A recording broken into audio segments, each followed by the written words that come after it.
तो चलिए हमारा अगला सवाल है क्लास 7 से है, ज्यामिति का सवाल है और बहुत ही आसान भी है और महत्वपूर्ण भी है। ध्यान दीजिएगा क्या है, क्या बोला, दो पूरक कोणों का के माप का जो अंतर है 15 डिग्री का है, तो दोनों कोणों को बताइए कि कितना कितना डिग्री का है। ठीक है, सबसे पहले ध्यान दीजिएगा यहाँ क्या बोला, दो पूरक कोण की जिक्र कर रहा है, तो बता सकते हैं पूरक कोण किसे कहते हैं। चलिए बता दीजिए कि जब दो कोणों का योग 90 डिग्री हो जाता है तब उसे हम पूरक कोण कहते हैं। ठीक है, तो चलिए अगर हम मान लेते, हल करते हैं, मान लेते हैं कि माना कि पहला पूरक कोण बराबर x डिग्री, तो दूसरा क्या हो जाएगा बच्चा, दूसरा पूरक कोण बराबर, उससे क्या बोला, अंतर होना चाहिए 15 का, तो 15 का अंतर कहने का मतलब एक 15 एक से ज्यादा होगा, तो अगर एक को हमने x कहा तो दूसरा क्या कहेंगे, उससे 15 अधिक कर देते हैं क्या, तब तो दोनों के बीच अंतर 15 होगा ना। जैसे क्या दोनों के बीच अंतर 15 है, ध्यान दे लीजिए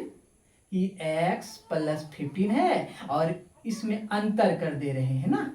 तो x और x कट जाता है, क्या बचा, इसका मतलब दोनों कोणों के बीच 15 का अंतर है। ठीक है, चलिए अब प्रश्न क्या कहता है, प्रश्न से कि पूरक यानी जब दो कोणों का योग 90, तो पहला कोण x डिग्री और दूसरा कोण हमने ये माना है, दोनों को जोड़ेंगे कितना मिलेगा 90, बिल्कुल, यानी x + 15 यानी पहला कोण x और दूसरा कोण x + 15 बराबर 90 डिग्री का हो गया। ठीक है, चलिए x और x 2x प्लस का 15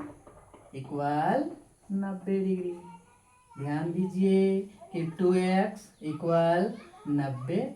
उधर ले जाइएगा, माइनस का 15 और क्या, यानी 2x घटा लीजिए, 10 में 5 5, या क्या बचा 8 में 1, यानी x बराबर हम कह सकते हैं 75/2, यानी भागा दे दीजिएगा, 2 तिहाई 6 बच गए 1, 2 सती 14, 2 पचे 10, यानी तब हम यहाँ कहेंगे तब पहला पूरक कोण बराबर, यानी x जो था 37.5 डिग्री और दूसरा पूरक कोण क्या है, x + 15, अब x निकला नहीं 37.5 और उसमें जोड़ दीजिएगा 15, क्या देता है 5.7 के 2, हाथ में 1, क्या हो गया 7 5 12 के 2, हाथ में 1, 2 और 3 5, यानी 52.5 डिग्री। ठीक है, अब इसको थोड़ा सा हम लोग जांच कर लेते हैं, क्या ये वास्तव में सही है या गलत है, तो जांच कीजिए। जांच क्या बोला, दोनों के बीच अंतर होना चाहिए